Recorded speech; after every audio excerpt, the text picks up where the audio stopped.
Okay, so I'm going to be doing a basic video on how to make an ant farm. This costs $2 from Kmart.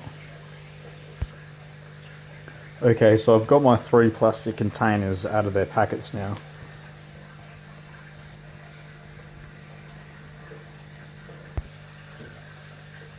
Okay, so you want to get some percolite, which is basically plastic, which is designed the same way as cardboard.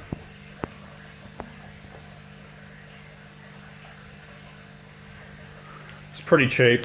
You'd probably be able to find it around somewhere for free even. I've measured my piece of percolite to be just wide enough so that it fits on this small trolley here. So I never need to pick it up, I can just wheel it around.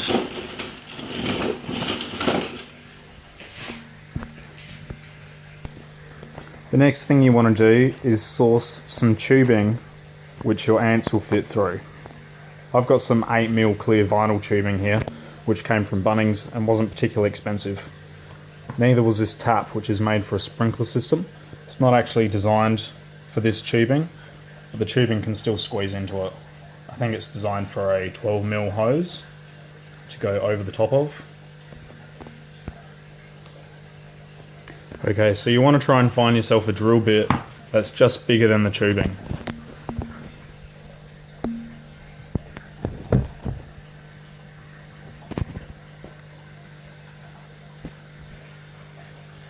Okay, so when you drill into the container, you want to put the lid on so that the container can't squish like this. It'll make it much less likely to crack.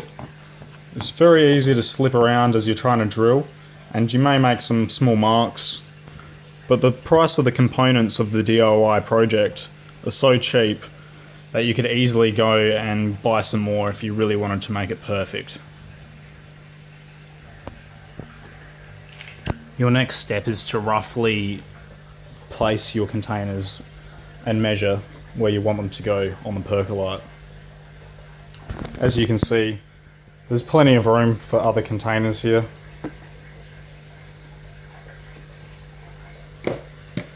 You could even move them closer together if you wanted to in this sheet.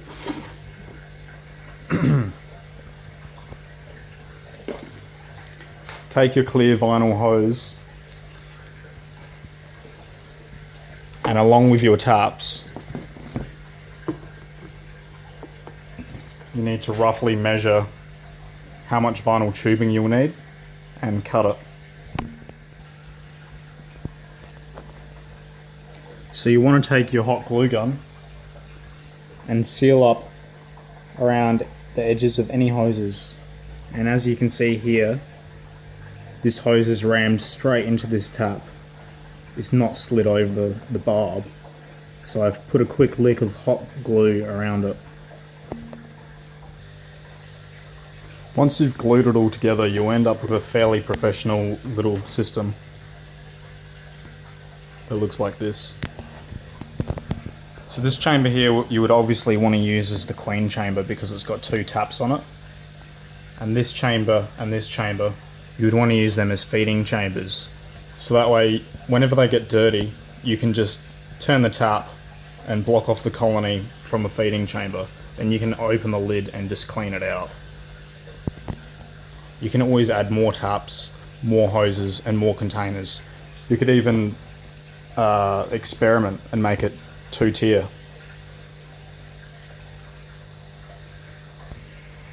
How you fix them to the percolite is up to you. Previously, because I already have 4 systems set up exactly the same as this, some with smaller hoses though, previously I just used the hot glue gun to tack them straight to the percolite, but it's completely up to you. This time I'm going to experiment. I'm going to hot glue gun up a rare earth magnet from off of eBay to the bottom of the container, and then embed another one in the percolite and glue it in at the same time. So that way I can remove the containers still if I ever want to. So for hydration for your queen, the easiest methods are probably test tubes. One of the main ones is you use a small test tube, just a bit smaller than this. and you put it in there with a ball of cotton in the end and water in the rest of it. Many of you, I'm sure, have probably seen it. But I'm about to show you another way. Because if you did it this way, soon your ant colony would be swarming with ants and you would have to undo the lid to access the test tube and refill the water. So this test tube has a stopper in it. I've simply got a small drill piece and drilled down the center of the stopper. So it still works. I've now got a short length of hose, which I'm going to glue into the stopper. Glue into the stopper. The other end of it is going to go on a newly drilled hole in between these two hoses. I'm not sure if you can see it properly there.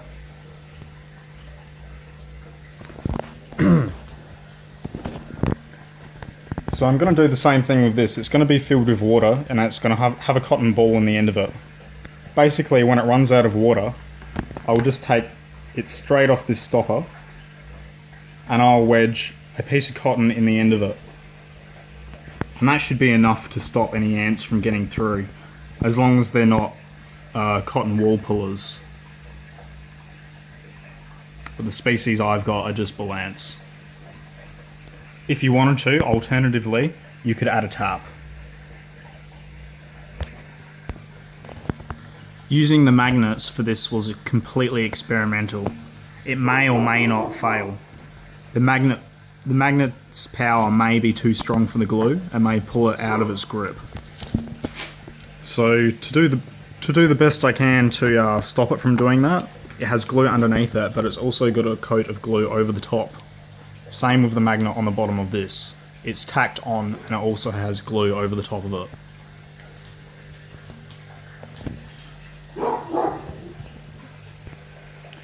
To cut this piece of percolite, it's as easy as a Stanley knife and a ruler. Unless you're lucky enough to have a giant pair of scissors, which is possible. In the future, I'll be adding all sorts of modifications to this, and I'll be making new videos to show you how to do them. I've already got other modifications on my other setups, as I've already got 4. I'll show you how to add these modifications in the future. You can drill a hole into these containers and put hygrometers and temperature sensors inside of them, which is great. I've done this on some of my setups.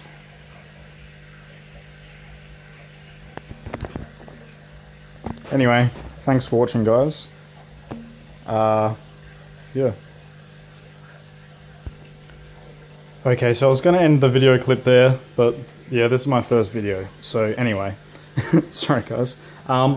With this test tube, instead of using cotton wool, which goes moldy quite quickly, I like to use this thick carbon filter wool. It's not really wool, it's supposed to be made out of carbon or something, I don't know. But it's made for great big filters like this, external canisters.